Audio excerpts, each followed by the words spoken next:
I'm Pamela Portnoy, and no one's okay. You don't have to wear them if you don't want. I'll see what happens. We'll see how we feel. See what happens. Welcome back to No One's Okay. I am back. I am here today with my friend and personal trainer extraordinaire, Jeremy Edberg. Hello. Hi, Jeremy. Hello, how are you? Not okay, that's for sure. Yeah, who is? Nobody. That's what I thought. Thank you. Cool. You nailed it already. Perfect. That's why I'm here. I'm so happy you are here and that you agreed to be here with Now, me. do people leave feeling more okay or less okay? You'd have to ask them. I should hope that they feel more than okay after they leave, but who knows what actually is going on. That's fair. Yeah. Okay. Tell our audience a little bit about your journey, about what you do, about who you are, why you're here, how you got here. Tell me all the things. How I got here. Mm-hmm. That can be really philosophical.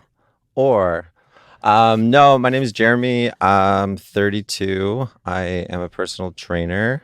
I have been doing that since I was 21, so about 11 years now. Certified strength and conditioning specialist and animal flow instructor, TRX instructor, basically anything health and fitness related. I like to teach, and my goal is just to help people be healthier all around. And my philosophy is if you have a good physical health, then everything else can build upon that. It's kind of the foundation for everything. I am all for being emotionally, spiritually, mentally healthy, but all that kind of goes by the wayside if you're not physically healthy. So I hope I can get people to change their perspective, to start be healthier, get to where they want to be, and then, live a happier life. That's the hope. Amazing. How did you, what sparked your interest in it?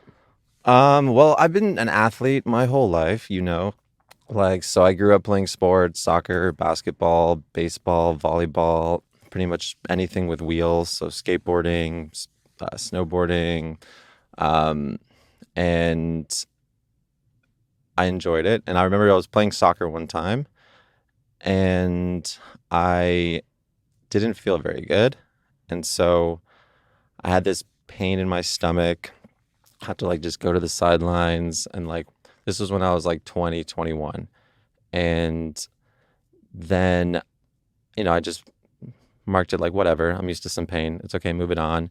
And then kind of I had to go into the bathroom a lot, just started feeling sick. And then I went to the doctor because at one point I could just not walk anymore.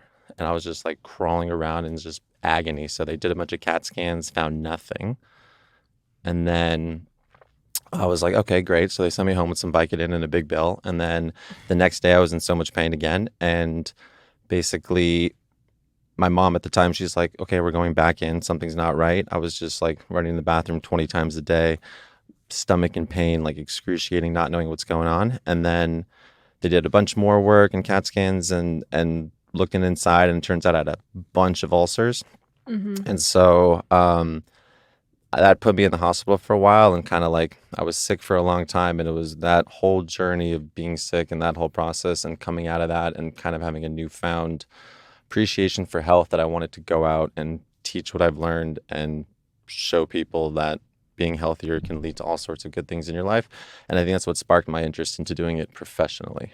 Mm-hmm. And I can definitely talk more about what I just brushed over. But yeah, that was kind of what sparked my interest in doing it long term. And it's one of those things where I can, I know there's a lot of things in the world I don't want to do, even though I'm interested in a lot of things. But personal training and coaching and nutritional advising and all that stuff is the one thing I know I can go to sleep at night, not sit behind a desk all day, know that I've helped someone, and then move on. So that's kind of what I'm trying to do, just spread a tiny bit of goodness each day and then move on. I certainly know that you do that. So when you found out that you had this problem, was that kind of what sparked your interest in nutrition in particular?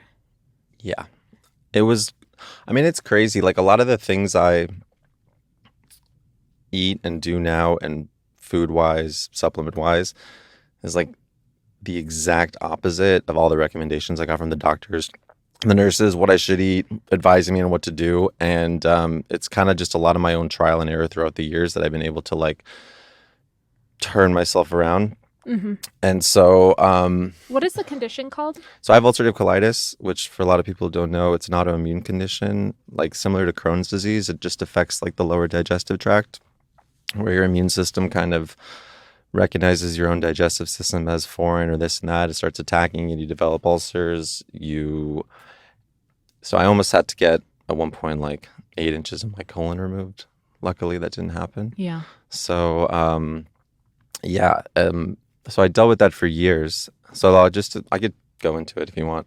Yeah. All right. So like, basically when I ended up in the hospital and they found all this stuff, it was just like so painful. They had me on IVs. I ended up spending about 2 weeks there, and they didn't really know what was going on. Eventually they kind of figured it out. Then they started giving me, you know, steroids and anti-inflammatories and all those cocktails of all sorts of different stuff, all the while like in pain, on IVs, in the bed. And it just didn't seem to get better. I really started enjoying morphine. That was fun. I had a little clicker, just like whenever, call the nurse over anytime I needed her. It was basically, they only gave it to you every 3-4 hours, and every 4 hours I was like, come back in, because it was just so painful. Well, it's also like, what did you find? Like, I hear it's very addictive. It can be. I could see how people can enjoy it Yeah. long term, but for me, it's like you're addicted to the relief of the pain you're in. I imagine so. So regardless of what pain you're in, like you can be in an emotional pain or whatever pain. So for me, it was physical pain, and it was just like a little bit of relief from that. I was like, Right. And is this is ulcerative colitis, is it something that you would technically say you go into remission from when you aren't experiencing the symptoms that you're... Right. So like after I was in the hospital for a while and I got out, they would say I was in remission. So like my symptoms started clearing up, but I was on, massive doses of immunosuppressants, just trying to keep, and steroids, keeping everything in check. And so technically I wasn't experiencing some of those horrible symptoms, but the side effects were pretty severe. So I was in remission, and then I'd be in remission for hopefully several months. And then I'd have to go get more injections of immunosuppressants at the injection center next to, like cancer patients and AIDS patients and people who really needed infusions. And I'm sitting there and just, it makes you really tired and drained. And so I would just do that every few months for years. Mm-hmm. And I was really, really sick of it. I tried all sorts of different medications. Every time I tried to get off, I would just flare up again. And so eventually I started to take like matters into my own hands and just say, screw this. I need to figure out a way where I can get off these drugs and start living my life again. And another thing was, I work in gyms and I work with people. So I'm surrounded by people all day.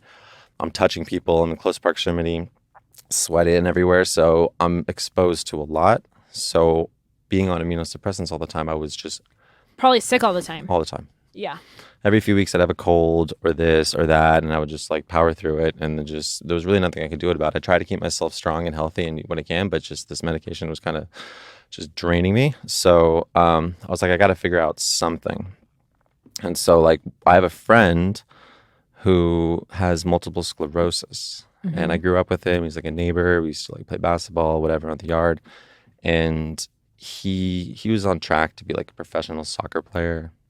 And he was like really good. Like he was getting scouted as a freshman in high school. And then at the end of that year, he got diagnosed with MS. And so he, he experienced all the symptoms, started having nerve issues, couldn't walk at one point, and like ruined his soccer career, of course. And then he, through his journey, he discovered this guy named Dr. Sebi, who had this whole diet. Which is funny because he's crazy vegan now and I'm on a keto diet, but that's besides the point. Very, very different sides of the spectrum. Right. But anyway, just the whole idea of like using nutrition as like a base of like your health and understanding that what you really put into your body affects how you are in more ways than one. So this guy was able to, like my friend Carlos, he was able to not just alleviate the symptoms of MS, but like literally start to be completely symptom free, live totally normal again. And year after year after year after year goes by, and he's still fine. If anything, like if you didn't know him, he'd have no multiple sclerosis. And it's a degenerative disease. I have a family friend who passed away from it. It's pretty rough. So yeah, I was like, what are you doing? Because MS is also an autoimmune condition. And regardless of what doctors know about all these different autoimmune stuff, they really don't understand exactly why people develop certain autoimmune conditions in certain areas and what causes it, like on a root level. Mm-hmm. So I was just like, let me see what you're doing. And so he started talking to me about nutrition and about fasting and about all these certain types of foods he was putting in and supplements he was using and this and whatever. And I was like, okay, cool, let me give it a shot. So I started fasting. I fasted for like over 100 hours with him. How was that? Was that your first time doing it to that? That was my first time doing a long fast. Yeah. I'd done like day fasts before. Yeah. But this one was the first time that I did it for more than like a day. And it was the first. That must have been rough for you. The first one was rough. But it was fun because I'll tell you, like, he has like this property in Santa Barbara right on the water. Mm-hmm. So he like just went out there, stopped eating like half a day before I went. And we kind of just chilled, relaxed, did some yoga, watched some movies, smoked a bit, did whatever, and just kind of like eased through it. And he was coaching me on how I was feeling. The second day, I don't know if you've ever done a long fast, is the day that you kind of just feel like shit. And then you start feeling kind of energized and really excited to like keep going. You could just like day 4, day 5, you're like, okay, I could just not eat. You don't want to go run a marathon, but you're also no, I'm ready to go. So, was there more like when you were learning about how to go into a fast like that, was there something that you needed to keep in mind? Yeah, my because I feel like a lot of people, like if they just automatically were like, okay, I'm not going to eat for 100 hours. Like, I feel like there's probably more preparation and like. Yeah, I mean, my mindset was just like, my motivation is my symptoms. Like I'm, my stomach's in knots, I'm shitting blood. I have like skin issues and I'm on medication that I don't want to be on. So I'm like, if I'm going to do something, I'm going to do it. And like, whatever, I know it's going to be good for me. So even if I don't feel good right away, I like keep my eyes on the prize. Mm-hmm. And then just like, I don't know, sometimes my advice to a lot of people when they ask me and they're telling me something's hard, I'm like, yeah, sometimes you just got to suck it up in life. Like, what did your doctor say when you started going down this path? I mean, that was the hardest part about the whole thing was like, my older brother's a pediatrician. He's, an MD. My parents obviously want the best for me. My doctor's been following me for years, and they have the best intentions for me. And this is what they know and what they, teach or what they practice with their patients. And for me to just go against that was hard. Mm-hmm. Like it was hard to just like say I know better than you guys and I'm going to figure this out. And they're like, no, you should probably do this or whatever. And I'm like, I'm just going to give it a shot. And, I through trial and error and a bunch of different stuff and a bunch of different avenues, like eventually I found my space. But yeah, that was hard. And then now it was good though, because now anytime like when it comes to like that kind of stuff, they kind of just either let me do my own thing or trust me. I'm like, I know what I'm talking about with this, particular thing. Well, because how long have you been in remission now? I mean, so at first I'm 32. I started when I was like 21. It also came on because I was under a lot of stress at the time. Yeah. But and some other stuff that I like antibiotics that I shouldn't have been taking anyway. But like I was fluctuating up and down for years and years and years. But I'd say now like I haven't had a flare up in like 4 or 5 years at least. That's awesome. Yeah, for sure. Just totally, as long as I take care of myself, I still allow myself to have fun once in a while and eat this or go party or do whatever. But for the most part, like I don't know very many people who keep a more like disciplined aspect of their health. And it's not just because I want to or like it's part of what I do, but I have to kind of, or else my body says like, fuck you. Like you have to start switching it up. It is really interesting kind of seeing it from an outside perspective because I do spend a lot of time with you. We're very close friends. I've known you for many years. Watching kind of how you operate, you are very strict with what you do put in your body and what you don't put in your body. I think we were like on a trip. We were like doing a trip to Utah or something. And are you all right? Yeah, I'm just adjusting. I'm amazed that your headphones are still on. They're annoying me. You don't have to wear them. I got it. I'm going to listen. You look great. Fantastic. Well, now the whole thing's changed. Now we can see your ears and that's, wow. Look at Jeremy's ears, you guys. Thanks. Yeah, I got complimented. I don't think they're symmetrical. Like one ear's like this. I don't think anything is perfectly symmetrical. But anyway, yeah, you're very strict, but at the same time, I've never seen you like Do you feel like you ever really miss out on things? Because I feel like you have a good idea of like balance. Miss out on like what? On like the things like that your friends are doing. Or yeah, or like going out drinking or this and that. Yeah. No, because I've enjoyed that. Like I've had fun in college. I've lived a good time in my 20s. Like all the things that like I don't have a fear of missing out for certain things or whatever because like I've had that experience or if I want to. But there's sometimes I do, but I also know that like long term I feel better, you know? Yeah. And like I don't miss it that much, you know? Yeah. And then when it comes to just certain also luxuries that people have, I traveled a lot and honestly like that's shaped my perspective a lot of ways where I've been to a lot of third world countries. Have you read this paper? Because I think travel contributing to your perspective is written on this piece of paper. You know me, so like you know what probably I like to talk about. But you know, there's like billions of people out there who have horrible or less than opportunities and lifestyles than you do that you should be grateful for. So like when I'm missing out on something, it's just me saying like I should have some perspective and just be grateful of what I am doing. And then like I'm cool, you know, it doesn't bother me. Love that answer. I mean, it might have like maybe 10 years ago, but over the years it's like I'm not like affected by it. It's like, oh, I'm cool. Like just do this now and just like focus on what I'm doing. And it's like, yeah. I mean, sometimes even when like just like everyone else, you're scrolling through Instagram or something and you're like, why am I looking at what other people are doing all the time? Like I should just focus on what I'm doing. 100%. What would you say to someone that was looking to kind of start their health journey? I would say ask yourself why you're doing it. Mm-hmm. And if you don't have a good answer, it doesn't. What do you qualify as a good answer? Like looking good is not a good answer. Feeling good is a good answer, but like you don't think looking good is a good answer? It could be part of an answer. Yeah. But I think you have to also understand that like you have to know what you want and what you're willing to do.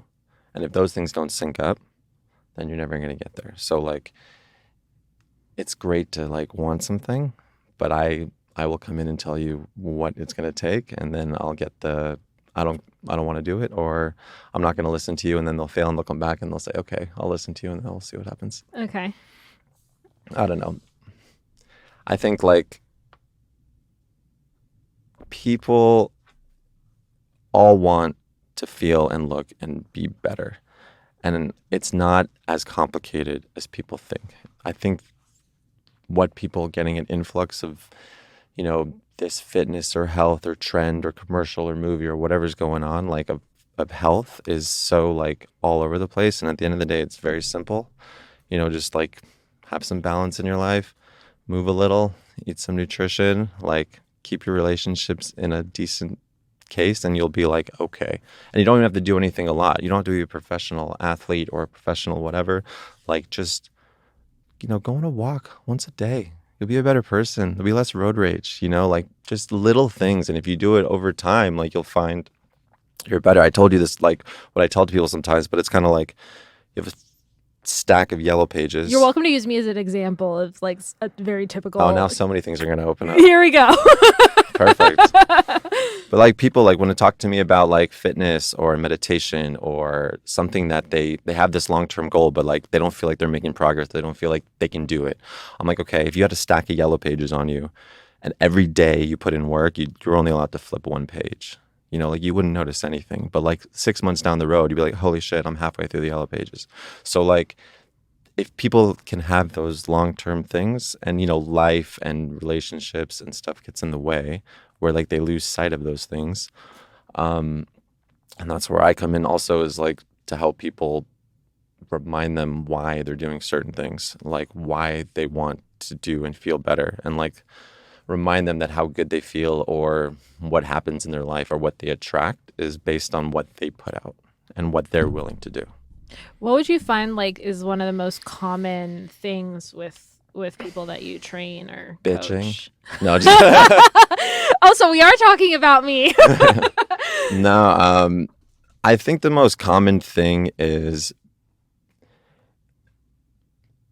I mean, people for the most part they they were so far removed, like socially, as this is going to just sound weird, but as we are biologically. So that explain. Like we live lives for the most part in Western world, in Los Angeles, like we live that life physically different than we've evolved to live. So we run into a lot of problems. And unless you're actively doing something to prevent those problems from happening, people have issues. They get sick, they get out of balance, they get injured, whatever. So, like, for example, like we're sitting at this desk right now. Is this so bad sitting. For our bodies? I'm just saying. This is why it took me about 5 times to ask you to sit down. It's, you know, Jeremy, sit down so we can set the cameras. And he's like, I refuse until I absolutely have to. I think that like, I don't think we should do this, but like if we didn't have furniture of any kind, couches, chairs, tables to put stuff on, if we didn't have pillows and thick mattresses to sleep on, and we didn't have, you know, things taking us places all the time, and we had to just use ourselves a little bit more, I would go out of business. Right. So like, I'm just saying, because we lead the lives we do, which is really nice, it's comfortable. It's a comfortable chair. I'm not complaining about this chair. It's nice. If I were to pick a chair, that's a nice chair. But Jason, you hear that? He likes the chair. I mean, it's a weird color, but the feel is comfortable. It's real. I love the color. I love how low it is. It's it goes with the ambiance. Yes. But yeah. So like, you know, so not realizing the work that it takes to reverse some of the long-term habits that have been developed in people from living this life. It takes, like, people underestimate the amount of work it will take to get the results that they want. So half of me is managing expectations for people. So they'll tell me what they want, and I'll be like, that's never going to happen. In a very nice way, I'll say it. But can you try it on me? What would you like? Said, Jeremy, I would like to fly. Okay. Did you hear about the kid who took acid and then jumped off the 3rd-story window because he thought he could fly? But then this was a Sam Kinison joke, or Bill Hicks, where he's like, why didn't the idiot just start from the ground? You know what I mean? Is that what you would say to me? Pretty much. Because I'm like, you got to have at least a rational goal. But I'm just saying, like, people, you know, and there's a lot of things in the life, like you have families, time is the biggest thing that we need to have. But 9 out of 10 people can manage their time in a way where they have sufficient time to do what they need to, like, live a healthier life. I can take 30 minutes out of people's days, of all the people who tell me that they're busy. There's so much time wasted in a day. I do it too. Everyone does it. But I'm just saying, like, people who have the excuse. He's calling me out right now. People who have the excuse of no time is a really, really illegitimate excuse. I hear that a lot. And in all honesty, like, there's very few people who really have no time to, like, do it. Yeah. And then you just have to manage those people's expectations. But yeah, excuses, I've heard them all. You know, like they say, like, there's all the stories have ever been told from, like, Shakespeare and movies, like all the, like, there's like 10 stories and they just retold a million different ways. Yeah. It's like that with excuses too for work. So, like, I've heard all shapes and sizes. Like, literally, I feel like it rolls off of you like a waxed car, like I'm water droplets. You know that, like, when you're little kids, like, I'm rubber, you're glue. That's how I am with excuses. I'm like, I've heard it. Like, not gonna work. That's like a challenge. Like, I'm gonna try to come up with something that he hasn't heard before. Also, you could attest to this, but, like, most of my clients who tell me something, they're not telling me anything. They're just, like, trying to convince themselves of something. 100%. Yeah, that's just with everything. Like, when they're complaining or doing something, it's just like, yeah, just keep telling yourself that over and over again until you start listening to yourself. Yeah. You know, Are you thoroughly convinced of what you just said? Who knows? Yeah. Who can ever be sure? That's so funny. So you said you were doing keto now. What kind of sprung that? Because before, would you describe, I wouldn't, from, like, I've seen you eat, like, I don't think you were paleo, but, like, I have friends that get annoyed with me because they're like, if they have me over, or, like, they're like, what are you eating? And they're like, I never know with you because every time I talk to you, you're having a new diet or new this. And I'm like, it's kind of true. But keto started because I started developing, like, this skin issue, and, like, I started developing, like, massive amounts of psoriasis that I never had, and, like, all these, like, things are going on, and I was doing all these things to try to figure it out. bought new like shower filters and supplements and fasting and doing this and that and like topicals, whatever. And then nothing was working. I was just watching like countless videos and trying to figure things out like holistically what to do. I was doing all these weird meditations, like lots of stuff. How weird? You know, like just visualization stuff and things that I know are helping, but it's like not working. So I just started doing some research on keto and its effect on the immune system. And that's kind of what I think was happening with me. It was just not colitis. It was something else. And so I was like, screw it. Let's give it a shot. And I just like, I'm a disciplined person. So like when I do something, I'm like, all right, I'm go all in. And I just went strict keto. And it was awesome. I will say I've tried keto kind of on and off. I've never been able to like do it strict, but it's I will hard. say it's probably the most tasty diet. It can be. I mean, you're missing out on a lot of good, but you start to not miss that good. Yeah. And then you get to really like dig your teeth into like some good stuff. Like I'm eating stuff that, I mean, I have to eat a lot of calories, but like when I'm using as much butter as I want, or like eating, it's like, it's fine. Like you're eating like bacon, avocado, all the meats. All the meats. No, but I mean, the keto was cool because like, if for those of you that want to aesthetically look good, that's the quickest way that I know of that you can shred your body to look the way you want. But also cognitively, there's been no bigger like change that I noticed from changing my diet than from going keto. What do you notice? Like, so the whole point of me going on keto was to lower my immune response because of my insulin sensitivity. So I was trying to lower my insulin sensitivity. And so, and you can do that by like pretty much removing the responsive insulin in your diet. And so you can take away carbs and then, but you know how you fluctuate after you eat and your moods elevate and your energy levels elevate and dip? That stops like happening. The nap time thing. Yeah, it stops. So like you're just even throughout the day. Yeah. And you're just, and that goes with your physical energy too. And you also don't need to like eat prior to like needing physical energy. Like you can not eat for 12 hours and just haven't had a lot of fat the previous day and you're like, I'm ready to run. I'm ready to do this. But mentally, like you just feel sharp all the time. And I drink coffee sometimes and, you know, just like most people, a few hours later, you're just like. Do you not drink coffee anymore? I still drink coffee, but I put a shitload of crap in it now. You put like heavy cream in it? Coffee's my breakfast. Yeah. In one. So like my coffee that I have pretty much every morning now for the last like 6 to 12 months is just like dark roast coffee with a big spoonful of ghee butter, another spoonful or two of like MCT oil, 2 to 3 scoops of like delicious collagen proteins. Is there any room for coffee in there? I mean, it's more like a smoothie coffee, but it's really like good. A sludge, like a potion. No, it's really good. Do you put mushrooms in there? I take a lot of mushrooms. Yeah. Yeah. But I usually take them, I have them in capsules or powder that I just mix it with my kombucha.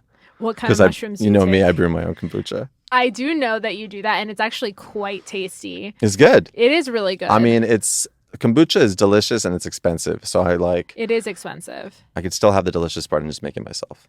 Yeah. Yeah. That's so interesting. I had a question for you. Let me think on it. Okay. You can ask me a different one in the meantime. No, I got it. I do lion's mane with my coffee because it's already kind of infused it's like one of those. Big fan of lion's mane. I like it too. What other ones do you have?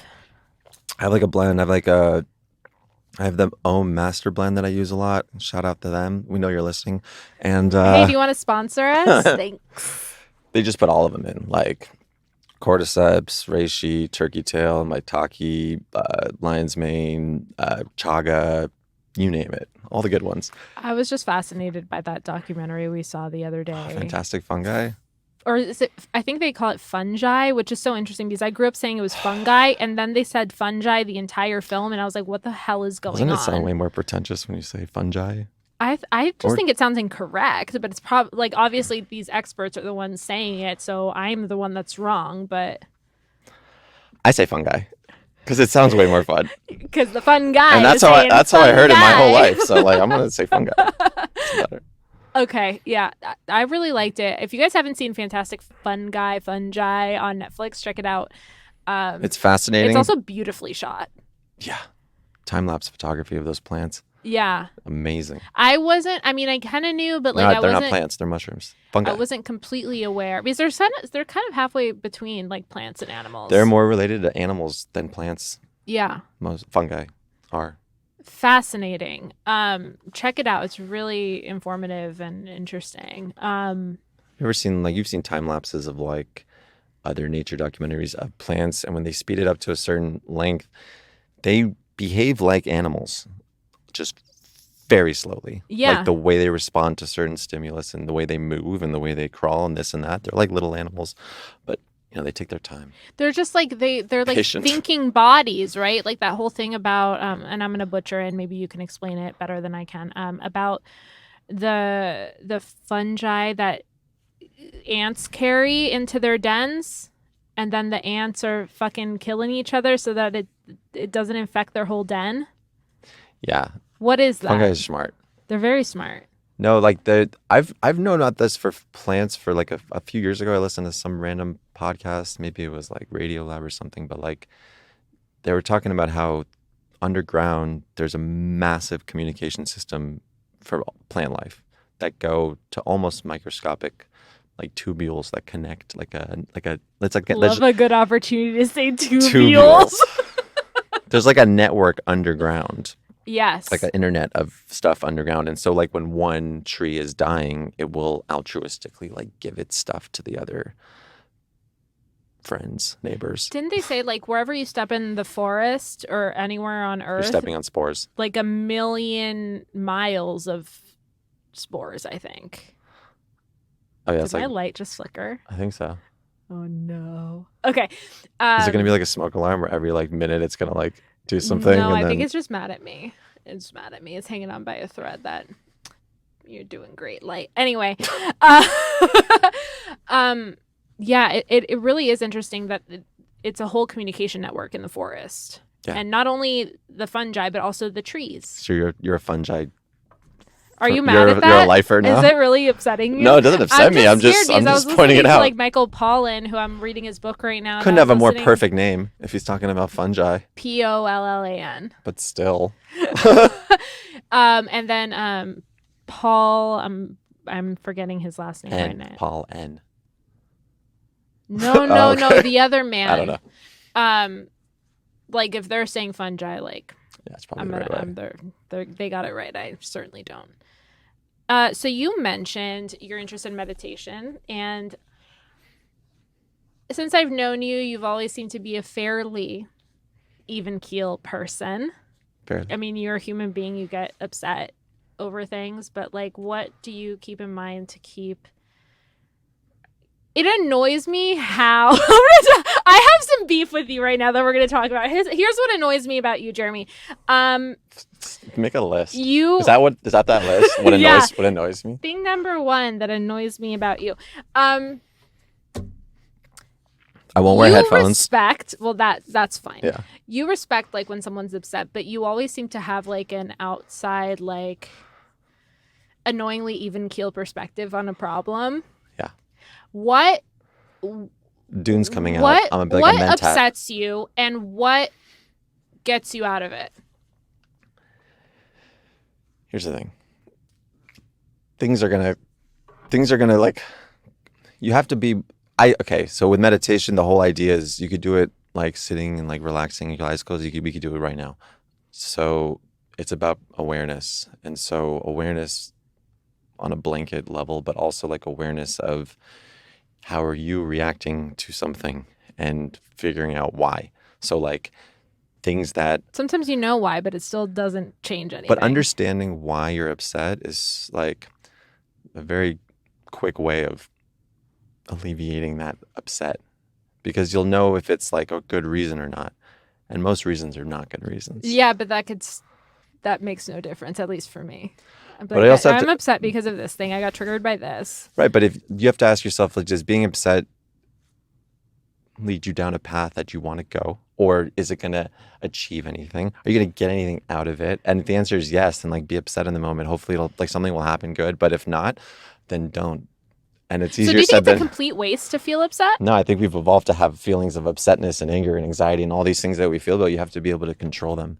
Yeah. So I get those moments where I'm like angry, upset, this, that, of course, I'm like everyone else, but like be aware of what it is that you're upset about. And then if you can just quickly deconstruct that in your head and know that it's like stupid, then you're like, okay, I don't need to be upset about this. Like, why am I upset about this? You know, but unless it's like your survival or someone of your people, you know, survival, or like something that's going to affect something in your life to a crazy scale. What are we talking about here? Like, why are we upset? You know, I think also, like, to be totally honest, like all four of my grandparents are Holocaust survivors. Mm-hmm. And perspective. Yes. You know, so it's like I've heard their stories. I know what they went through, and I'm like the progeny of that. And I can't live a life where I'm gonna like have this perspective of getting upset over a trivial issue when I like it would be doing them injustice. Yeah. And I don't think about that all the time, but I do remind myself of that when I'm like things are like upsetting. I'd be like, oh, is it legitimately upsetting or not? You know? Right. So like usually not. Fair enough. And people get really mad at me when I show them the not of them being upset. Where they're like, I'm like when they're upset and they explain their problems, and I get like, and then I like make them realize like they're getting all worked up for no reason, and then they get mad at me for like they're like I'm not validating their upsetness. Right. So what annoys you? What makes you upset? I always say like the only thing I complain about are complainers. Mm-hmm. People who don't have like perspective, or people who don't like, I just don't have the energy for them. Things upset me, but I can't. It's like there's things in politics that like I'm obviously not pleased with, or there's things going on humanitarian wise around the world that I'm not happy what's going on, or business wise, but like I wish I can change it. But if I don't have an actual influence or power to change it and it's out of my control, I have to remind myself of that all the time. Because if something's out of my control, why am I upset about it? I can't change it anyway. So like, who gives a shit? So like, that's why with certain things, unless it's going to like directly impact me or I have the control to do something about it, I usually just have the control to do something about my reaction to it. And I can be like, I'm going to move on, or I'm going to let it go. Way easier said than done. But like, that's kind of how I try to think. Yeah. So like, if it's like even with something like as simple as traffic, like for the most part, traffic's out of your control. I mean, if you're not using Waze, that's on you. But I'm just saying, like, like for the most part, you just like, yeah, things are gonna come up, but like, you can, you know, listen to podcasts, listen to No One's Okay while you're in the car. Thank you. Yes, yes, you can. You meditate. Not as often as I mean, I go through phases where I'll like meditate intensely for like months and months and months, and then I'll like fall off like. So I yo-yo up and down, but I usually meditate when I know I need to start meditating again. Mm-hmm. That's when I start. And it's, I like before, you only notice results when you do it for like months and months and months. And that's the hardest thing about what I do in the beginning with my clients, especially if I just met them and they don't have this trust developed with me. They know like things take time to develop. And with every media fad and trend these days, like they want results quickly, especially in this generation. So I'm like, if you have the patience to do something, I promise I will get you to where you want to be, but you just have to be patient. And that goes with fitness and with meditation. So like, I will give you a realistic goal and how long it will take with like the work we're putting in. Just stay on track. You're going to fall off, just get right back on. Same thing with meditation. Like you start noticing things in yourself and in your life when you do it like 3, 4, 5, 6 months in relatively consistently. When people who say like, oh, I meditated for like every night for like a week, and I was just like, my head was going crazy. I'm like, yeah, you did it for a week. Like you're not, if I gave you a guitar right now and I said, let me see how you are a week later, like you might know like a few chords. Your fingers are just going to hurt. Yeah, exactly. Like so it's the same idea.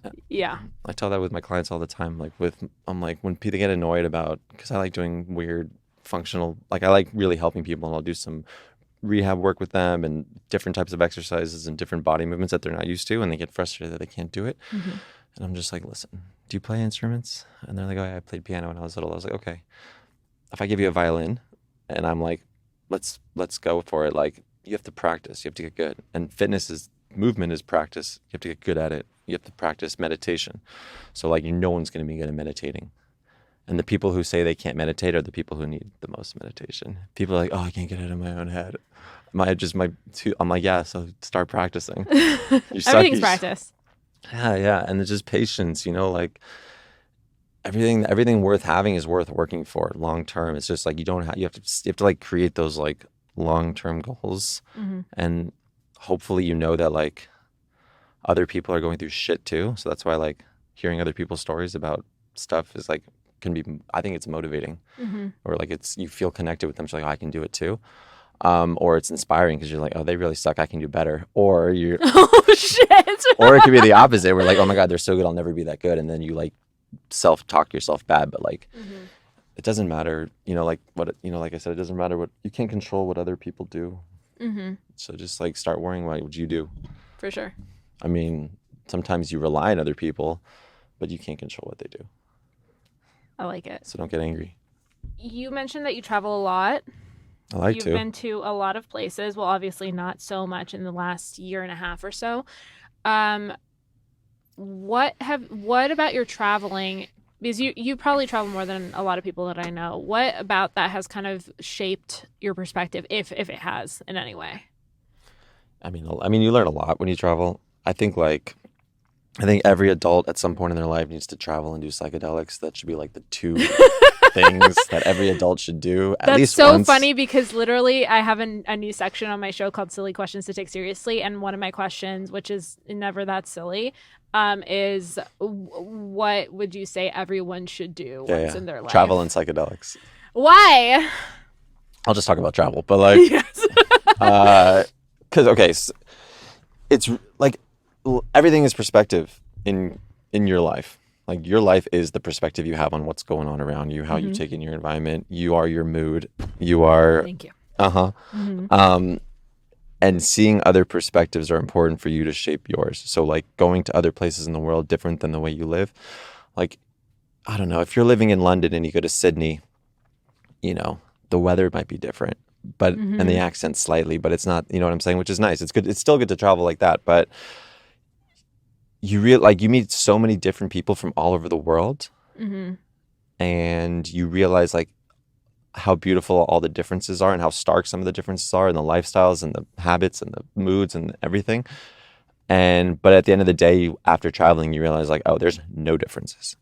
Like at the end of the day, like I don't give where you're from, how you grew up. At the end of the day, like we're pretty much the same. Like if you're a human, pretty much the same. So like it's like comforting to like know that. So when you go meet people in your regular life in your own city, you're like, oh, it's just you, same, whatever. So that's definitely one thing I picked about traveling. I just enjoy being in the moment. It reminds you to be in the moment because you meet so many people. Like you meet other tourists and you're staying in like hostels or whatever, and like you meet so many people and you have these like really intense, close relationships with people from all over the world for 24 hours sometimes, maybe less, maybe more, and then you're like, have a nice life. And then you legitimately never see them again. You might keep in touch or see them down the road, but at the end of the day, like they go live their life and you live your life. So is that heartbreaking? It's bittersweet, but it teaches you to, like I said, just enjoy the moments. Because like when you're traveling, you're usually more in the moment because everything's new. So you're more aware and like your surroundings, what's going on. That's why the days seem so long when you travel. So like if you can try to have your regular life to be more like that type of life, that's the goal, to be more in the moment and like value things. Because we always like reminisce with like fondness or whatever, or sadness or anger or whatever. But like, it just teaches you to be more in the moment and teaches you to be more comfortable around like people all over the world. Yeah. Everyone's just like, the name of this podcast, everyone's just doing no one knows what the hell they're doing all over the world. It's just like, everyone's fine. Everyone's just like doing the best they can. I like that answer so much. And can I top you off? Because I think I'm going to do it and I'm going to cover the name, even though. No, and do you mind if I have some? Yeah, go for it. Thank you. Hard Booch. I don't know how they make hard Booch. Yeah. You know how to make regular Booch, but like, how do you make it? I've thought about this several times, and I literally haven't Googled it once for some reason. I still don't know. Interesting. Would you be interested in making it? Yeah. Yeah. I feel like I'd ruin it and get like sick or something. I was really surprised that you make it on your own because it's very intimidating. It can be, but it's pretty easy. Yeah. What's intimidating is like it requires. It's a little creepy. Well, for those of you who don't know, like to make your kombucha, you have something called a SCOBY, which SCOBY stands for some like bacterial something. Anyway, overgrowth, and it looks like a little jellyfish. It does. And it's kind of gross and slimy. And that's just the bacteria cultures that grows and ferments and eats the sugar and caffeine. Yeah. Mm-hmm. Interesting. We should look it up, I think, how to make it hard booch. Oh, so not you right want now. Some? I think, I will never say no. This is very tasty. Have you ever had like moonshine? Like homemade alcohol? I think I've had schnapps, not moonshine, but it's very similar. Like just like your friend Chaz like made it in his garage. Yeah. Oh, and he called Eddie made schnapps. Yeah. Oh, okay. It wasn't Chaz. It was my friends in Montana. Like when I go there, usually they have But is it like craft beer? Homemade schnapps, and it comes in a bottle. What is schnapps? It's like Everclear, and it comes in. They put it in a bottle like this, and it's dangerous. Why? Because it doesn't really taste that. It tastes like juice. I had schnapps and it's once. Everclear. That's pretty good. It's crazy. That is dangerous. I had it at my friend's bachelorette party in Montana, and I did not have a good morning after that. It's Montana. There's not much to do anyway. Excuse me. I mean, you go on like a nice hike, but you don't want to be non-functional in Montana. That's because true. There's the horses so need their. much. Okay, first of all, there's a lot of you would die for Montana. Like there's so much. But I'd go there like nature and so much beauty. April to November. November's cold already. October 1st. Yeah, I would say that's about right. But I've been in the winter and it's still really nice. I'm sure it's beautiful. Yeah. My whole thing is like Don't talk shit, Jeremy. I don't want to be in a place that there's snow if I don't have like access to a resort to snowboard. Then I'm just like avoid the snow. I see. That's my thing. Like I'll go to the snow in the winter if I can like at least snowboard once. Because then I'm just like, why am I here?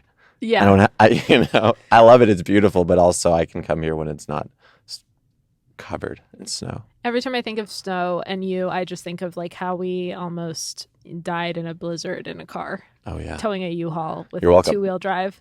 I have never paid you that many compliments in a row.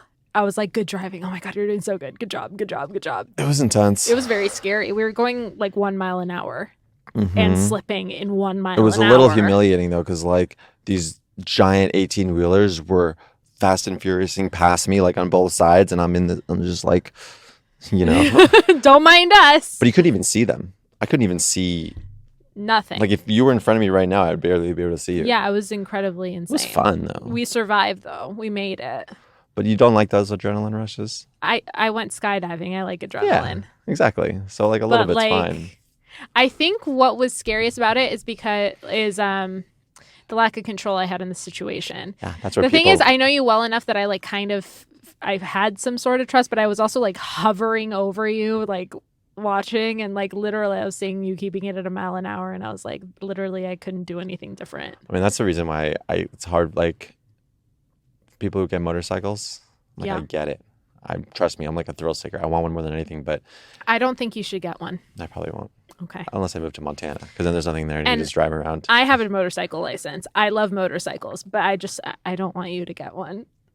But it's like I said, I wouldn't get one here. It's just other people. Yeah. I'll be fine, probably. Jeremy is one of the most boisterous people I've ever, most clumsy. How would we describe you? As you could tell, he has a very hard time sitting still. I have body ADD. But you're very alive in the world. I take risks that might be or may not be unnecessary. Yeah. That's for sure. So I've had my fair share of consequences faced from those said clumsy decisions. Yeah.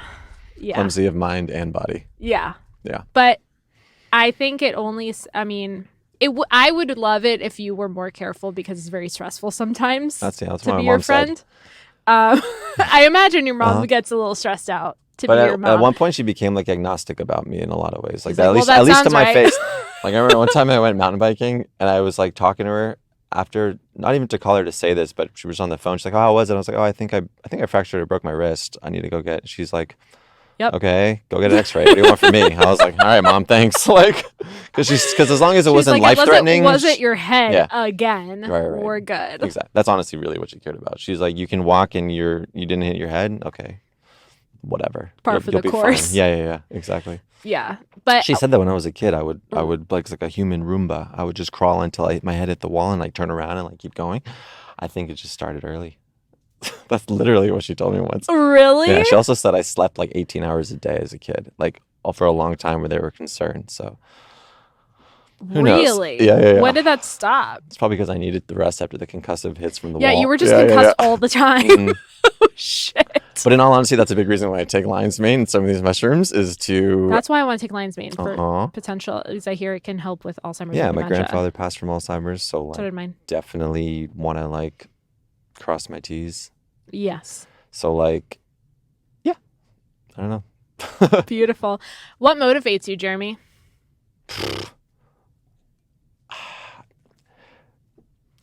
Honestly, a lot of the motivation I get is internal. How do you harness that? It's me knowing, like, if I have I'm very fascinated with like maximizing like the potential in things or like what people can do. So there's always something that I can be working on, and I just choose something that I like enjoy. Mm-hmm.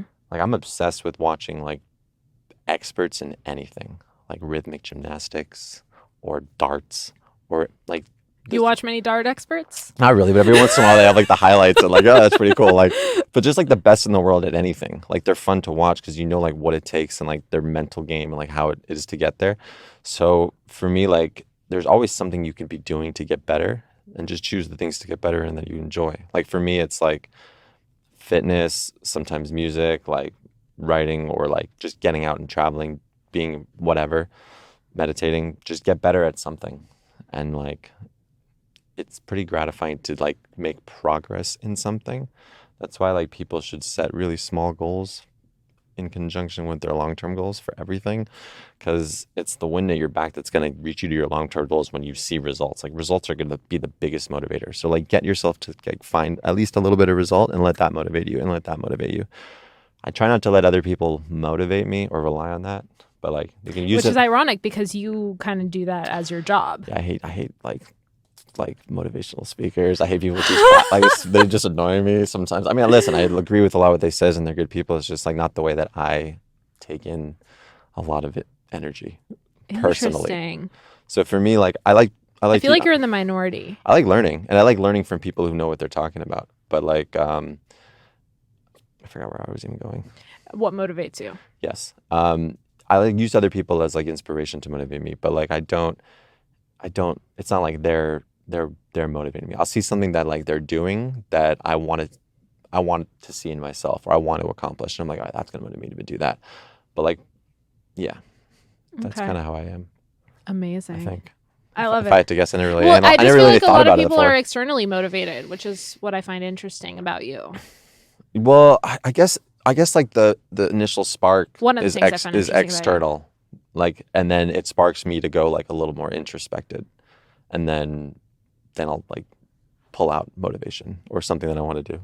For me, it's like a feeling too. Like if I want to accomplish something and I'm not doing that, like working on it to get there is motivating to me. Mm-hmm. Like I'm not very good at the drums right now, but I want to get better. So when I go practice, like it's like when I hear someone play good drums, like it motivates me to be like, okay, it actually just makes me think of like how I can't really do that yet. And I'm like, okay, I need to do what they're doing and practice and then get better. That's it. Motivate yourself. Yeah. I love that. Okay. Oh my God, this freaking Are Booch. You burpy? Yeah. I'm always burpy. Ask Jason. I'm always like throat gargles. So we're going to go to the silly questions to take super seriously. And since you already kind of answered one of mine, I have one for you. Again, just differently. Do it in an accent. No, we're going to do a different question now. What's your favorite thing about yourself? That's a gross question. No, it's not. I don't know. Okay. You can't show yourself some love by saying something nice about yourself? My favorite thing about myself is the circumstances I was I'm offended you think that's a gross question. No, we need to break that down. Not the fact that you created this question, but the idea of just like, what do I love about me? It's like, show yourself some fucking love. Yeah, that's one thing that I try to do is like I try to deflate my ego, but looking in is good too. What was the question? What is my favorite thing about me? Yes. I think my favorite thing about me is my ability to. I think my brain sometimes works without me trying as much as other people to do the same things. Like? Just coming up with things. It's almost like I'm like a receiver and it comes to me quicker. Not all the time. Interesting. It's a weird question. I don't know. I think it's sort of thing internal. It's like I'm very grateful for. Is it an intuition thing that you're talking about? No, because I don't don't like love that about me. It's just I'm more grateful for just who I am more than anything. I guess the thing I like most about me is my gratitude about myself. Okay, which is like a really. Do you see why it's an interesting question? Yeah, because I don't know how to answer it. It's interesting, maybe phrased to me because it's like weird to me. Or are you afraid to answer it because it would sound cocky? No, because it's just like I never really. I don't know. You never I do this, or I like give myself props and a kiss on the shoulder. Yeah, it's important to be like, yeah, you gotta but you're doing great. Someone's got to tell you if it's not, Yeah. I don't know.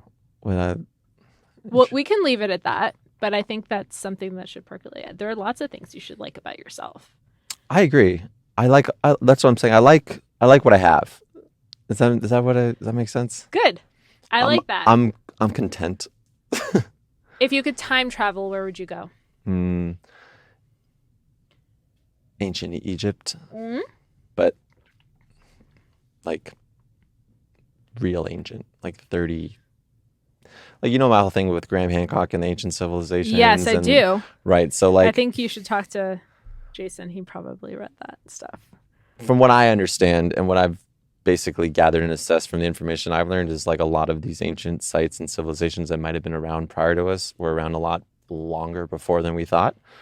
And they were privy to knowledge about astronomy and physics and math, the same that we have today with our supercomputers.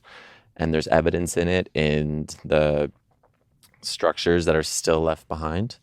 So I would love to go back and meet those people and talk to them and analyze and see like who these people were, like what was this global civilization that we're like slowly unraveling. That like excites me more than anything. Like I could give a shit about the 60s. I'm sure it was great. But like I want to go like way, way, way back. As long as I could speak the same language and I was literally just thinking that. Like how would you communicate with them? I mean, are we going to be like, if I had like a real time machine and I went back, how would this go down? Or is this just like if I could go back? No, this is hypothetical. Okay, hypothetical. Okay. Do you have any weird superstitions? Not weird, but... What are your superstitions? Like I never say I'm doing the last run when I'm snowboarding. That's just part of like... Really? Yeah, because everyone gets hurt on the last run. So it's like superstitious to say like it's my last run because you're just going to set yourself up for getting hurt. So it's always like one more. I'm going to do 2 more -1 or let's go on a few more runs. As long as those words aren't uttered. Yeah, last run can't be uttered. Yeah. It's like don't walk right under the ladder, Interesting. I've never heard that before. That was just like a thing I had when I was on the snowboard team. They're like, don't say it was your last run. And I was just like, okay. Wow. It makes sense because everyone always hurts. Oh, no. Because, again, you're relying on things that are out of your control. Right. That's why I thought this question was interesting, and I'm surprised you had an answer. I'm not superstitious. I don't really... I mean, when I was playing sports, like back in the day when I was in like middle school, I'd like, dribble twice at the free throw line, spin it back once, and then like shoot my free throw like every basketball player has, stuff like that. But yes. No. Because it has to feel good in your hands. I remember when I played basketball, like it didn't feel right. Everything's a feeling. Yeah. Yeah. And people need to rely more on their feelings, but be aware of them before they react to them so much. Respond instead of react. Yeah. Or yeah. There's a difference. Respond intelligently. Or well, yeah, because if you're reacting, it's the gut. It's like, oh, you fucking punched me. It's an immediate reaction versus I'm gonna respond to what you just did. Speaking of going with your gut, that's a big reason why I want to change my health and like have a healthy gut, is because more and more is coming out about how the gut bacteria are actually affecting your mood, your decision making, your cognitive health. Like literally affecting your reactions and your intuition. So if you're not eating something, if you're not keeping a healthy gut biome, then you're going to be not completely healthy upstairs either.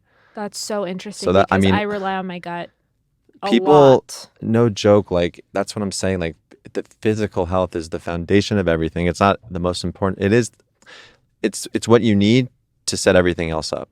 And so like a lot of times you can make someone feel better by just like changing their insides.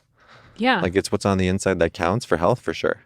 I think the first time I started like really diving into nutrition and learning about nutrition was through Chris Kresser on the Joe Rogan podcast. I don't even know if I heard that one. He talks about paleo, and like that was the first time I ever heard about what paleo was, and I learned about it. And he was talking about how basically, you know, the whole mindset behind it is eating like our ancestors did when they were at the peak of like evolving into the people that we are now. And that was only by eating foods that were naturally found in the environment, not the processed shit that we eat now. Yeah.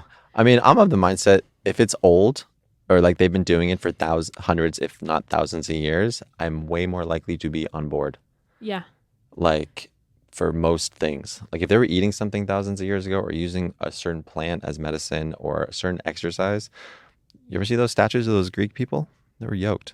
They were just doing rings, throwing stones, javelin, doing some like, they're fine eating like cows and grain, like, you know.